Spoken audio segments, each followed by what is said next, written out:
Първите 5 книги от Библията са Битие, Изход, Левит, Второзаконие и Числа.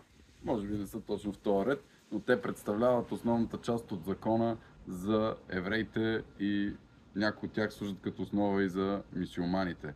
Така, Достоевски взима тази идея за 5 големи книги и създава 5 велики романа в руската литература, която отразяват душевността, страданията, психологията, борбите на цял един народ.